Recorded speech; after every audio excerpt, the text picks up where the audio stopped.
I've been saying for some time, I feel like LeBron James is going on a scorched earth tour of the NBA. He sat back all through the playoffs last year and listened to you and RJ and Jalen and everyone on Get Up saying things like, Kevin Durant's the best player in the world, Kawhi Leonard's the best player in the world, this one, that one. I think LeBron is coming back this year to remind everyone he's actually the best player in the world. Well, I think he's going to have a chance to be MVP this year. Now, the question is on the back end of the season, Greeny, how do you handle that if you're Frank Vogel? You want him to be fresh as possible for the playoffs.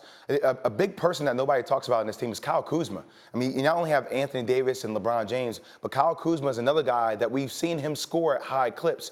This team is destined to be in the Western Conference Finals. And also with their ability to shoot, LeBron James will come back and torch people because he's 6'9", 260 at the point guard position. They scored 71 points in the first half last night against the Golden State Warriors. Yeah, what I think will happen here is the Lakers will recognize, as much as LeBron did in the East, and I understand the competition is going to be much tougher, that they don't need home court advantage, that it isn't worth getting that one extra home game to get there to the end of the season. It's the dreaded load management, which you know I hate, but I think in this case it will make a lot of sense. LeBron James is one of the most dominant players we've ever seen in the game. I do not think he'll win MVP for that reason alone. I think like a James Harden or a Stephen Curry, because they're going to have to play all these games in order for them to make the playoffs. Don't sleep on Nikola Jokic as a sneaky good MVP candidate. And one of the other things I wonder about, and we don't have time to do it here, is if the Lakers play the Clippers in the playoffs, does it matter who has home court advantage? Because I don't think even for the Clipper home games, still a home that's game. going to be a Laker home game. Exactly. And I would take the Lakers in that matchup because of their size. I think their size is a differentiator. Jalen, we talked about this, Jay Will and I did a little bit earlier today. LeBron and Anthony Davis. I get that it's only preseason, but boy, they look comfortable together. So in this era of I can't be the best player on a championship team, so I'm going to join up with the best player for a championship team. Right. What is your responsibility? To make the people around you better. That's what LeBron James and Anthony Davis are trying to do.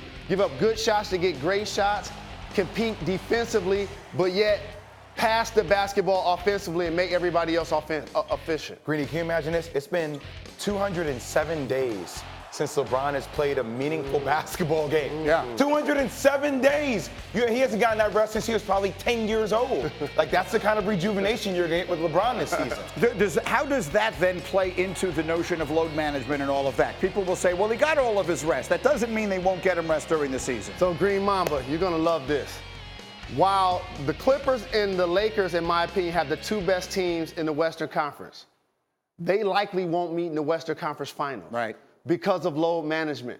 Paul George dealing with the injury. LeBron James in his 17th year. Kawhi Leonard missed 21-plus games last year. Anthony Davis continues to have injury issues. That's what opens the door for deep teams like Denver, who Jay Williams love, teams like Utah that's going to go hard during the regular season, even Houston, to put themselves in a position to get one of the top two seeds. And I think that's fine, too, because if you look at a guy like LeBron James, I don't think he's worried about having to win one road game in a playoff series at Houston, at Utah, at Portland. None of that is worth whatever this happens. And I don't even know that home court advantage between the Lakers and Clippers matter because they play all the games in the same building and all the fans will be rooting for the Lakers either way. And Greeny, if I'm LeBron James or if I'm Paul George, I'm saying to Denver, I'm saying to Utah, y'all go ahead and take the regular season.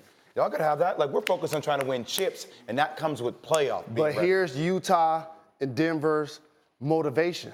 Home court. 80% of the time when Game 7 is played on your court, you win.